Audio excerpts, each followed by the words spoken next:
Non. Donc pour ce qui est de mon parcours avant cette licence ECMN, j'ai réalisé donc un BTS technico-commercial. Donc c'est un BTS qui nous forme en tant que commercial, mais pour des domaines un peu techniques, donc savoir vendre, voilà, tout ce qui est objets techniques, imprimantes, etc. Moi, j'ai fait un DUT technique de commercialisation et c'est là où j'ai découvert le e-marketing.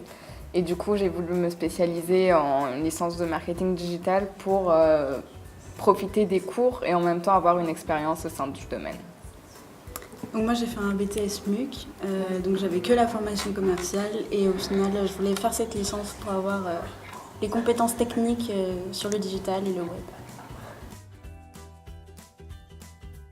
Pour ce qui est de mon poste actuellement dans mon entreprise, je suis en tant qu'assistant chef de projet marketing, e-commerce, comme on veut l'appeler. Et mon rôle en fait dans cette entreprise et à ce poste-là, c'est de gérer le nouveau site web qu'on met en place pour les particuliers et donc de générer du trafic grâce notamment aux réseaux sociaux, à la presse online et tout ce qui va autour. Moi, j'occupe un poste de chef de produit web au sein de mon entreprise et en fait je m'occupe du lancement d'un nouvel outil du marketing digital, c'est les web push notifications. Donc je fais toute la communication en ligne, je rédige des articles, je fais un peu de SEO, SEA et récemment aussi j'ai commencé à m'occuper des envois emailing.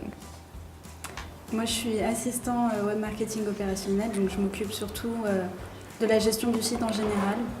Et vu que c'est quelque chose de très spécifique, je dois vérifier tous les inscrits. Je fais aussi un peu de community management. Et non, c'était surtout le HTML. J'ai beaucoup aimé, vu que j'avais aucune compétence là-dedans. Ouais, moi c'est pareil, du coup le HTML j'ai bien aimé parce que on nous apprenait un peu à fouiller dans le code si on doit chercher ne serait-ce que des choses sur d'autres sites internet, des informations, ou à nous-mêmes en créer un. Donc on a appris à créer une page d'accueil et aussi les cours du coup de community management, à comment gérer les réseaux sociaux pour nous apporter du trafic. Moi, c'est plutôt les cours de WordPress, les cours de gestion de projet, parce que c'est ce qui correspond à mon poste en entreprise, et aussi les cours de droit. Le droit en ligne est différent du droit qu'on a toujours connu, donc c'est intéressant de savoir aussi. Moi je mettrais déjà le rythme d'alternance. Il faut savoir que nous on est sur le site de l'Effray. Le rythme d'alternance c'est 2 jours à l'école et 3 jours en entreprise. Et ouais, voilà, ce rythme d'alternance me plaît plutôt bien parce que ça nous permet de voir un peu que la semaine soit pas trop longue. Parce que vu que c'est coupé en 2, école et entreprise, je trouve ça vraiment intéressant que ce soit fait de cette manière-là. Les avantages pour moi, c'est les intervenants qui sont tout le temps des professionnels. Et on voit des choses concrètes parce qu'ils nous racontent leurs expériences passées. On a un intervenant qui a travaillé chez Facebook, qui a eu des liens avec Twitter. Et du coup, voilà, ça nous permet d'apprendre plus, de vraiment s'ouvrir au monde professionnel. Et moi je trouve que le principal avantage, c'est que ce soit un double diplôme.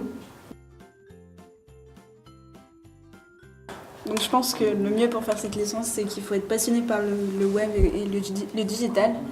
Et aussi être intéressé, je pense, par le commercial quand même. Oui, c'est sûr. Moi, c'est plus ou moins pareil. Il faut vraiment être intéressé par le domaine pour vouloir faire cette licence.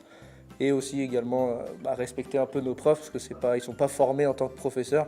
C'est des vrais professionnels du métier qui viennent nous apprendre leur métier, ce qu'ils aiment faire et les choses à éviter ou à faire pour réussir. Et puis, il faut trouver au plus vite son entreprise et suivre les cours pour avoir le maximum de compétences.